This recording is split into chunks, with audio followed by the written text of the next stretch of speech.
Baik, shalom Bapak Ibu Saudara yang dikasihi oleh Tuhan. Jumpa kembali dengan saya Pendeta Yusuf Panggo. Dan pada kesempatan ini kita akan sama-sama belajar kebenaran firman Tuhan di dalam tema ibadah mendatangkan keuntungan. Sekali lagi, di dalam tema ibadah mendatangkan keuntungan. Kita akan membahas kebenaran firman Tuhan ini. Tema kita ini di dalam terang firman Tuhan di dalam Maleakhi 3 ayat yang ke-13 hingga ayat yang ke-18. Sekali lagi, Maleakhi pasal 3 ayat yang ke-13 hingga ayat yang ke-18.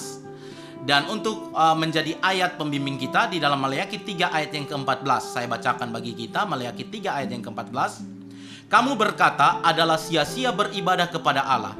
Apakah untungnya kita memelihara apa yang harus dilakukan terhadapnya dan berjalan dengan pakaian berkabung di hadapan Tuhan semesta alam?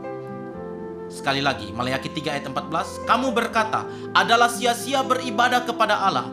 Apakah untungnya kita memelihara apa yang harus dilakukan terhadapnya dan berjalan dengan pakaian berkabung di hadapan Tuhan semesta alam?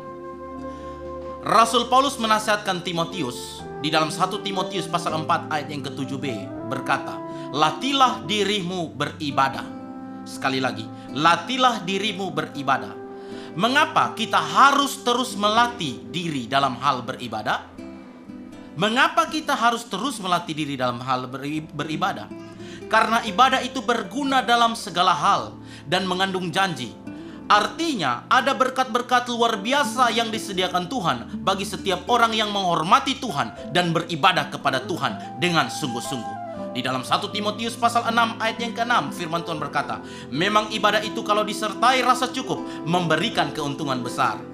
Jadi dibutuhkan sikap dan motivasi yang benar bagi seseorang untuk mengalami kuasa dan berkat di dalam ibadah. Sudahkah kita menjadikan ibadah sebagai kebutuhan utama di dalam hidup ini? Atau kita berpikir bahwa beribadah kepada Tuhan itu tidak ada untungnya dan hanya membuang-buang waktu saja? Perhatikan Bapak Ibu Saudara di dalam 1 Korintus pasal 15 ayat yang ke-58b berkata, dalam persekutuan dengan Tuhan, jerih payahmu tidak sia-sia. Bahkan di dalam Amsal 14 ayat yang ke-23a berkata, bahkan ibadah itu akan mendatangkan keuntungan besar. Pertanyaannya, seberapa besar kerinduan kita untuk bertemu Tuhan di dalam setiap ibadah yang kita lakukan?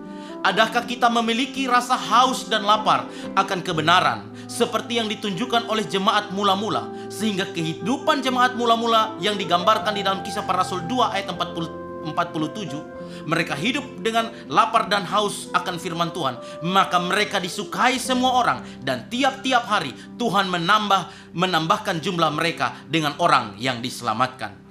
Inilah keuntungan-keuntungan bagi orang yang setia beribadah kepada Tuhan dan melayani Tuhan, yaitu Tuhan memberkati engkau dan melindungi engkau. Tuhan menyinari engkau dengan wajahnya dan memberikan engkau kasih karunia. Tuhan menghadapkan wajahnya kepadamu dan memberikan engkau damai sejahtera. Bilangan pasal 6 ayat 24 sampai 26. Artinya, ia akan mengecap segala kebaikan Tuhan, beroleh perlindungan Tuhan, dipenuhi oleh damai sejahtera.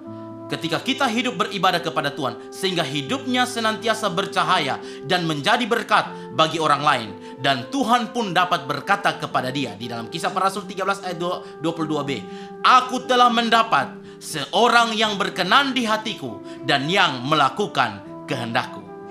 Karena itu Bapak Ibu Saudara, teruslah terlibat di dalam ibadah. Dan ketika kita beribadah bersekutu kepada Tuhan, carilah Tuhan memiliki kerinduan yang dalam akan lapar dan haus akan kebenaran firman Tuhan. Karena ketika kita setia beribadah, bahkan melayani Tuhan, di dalam Maleakhi 3 ayat 18 berkata, kamu akan melihat kembali perbedaan antara orang yang beribadah kepada Allah dan orang yang tidak beribadah kepadanya. Ketika kita setia, Tuhan akan membuat kita setia beribadah kepada Tuhan. Tuhan akan membuat kita berbeda dengan orang yang tidak tahu beribadah kepada Tuhan. Sekali lagi, Maleakhi 3 ayat yang ke-18 berkata, kamu akan melihat kembali perbedaan antara orang yang beribadah kepada Allah dan orang yang tidak beribadah kepadanya. Tuhan Yesus memberkati kita semua. Amin.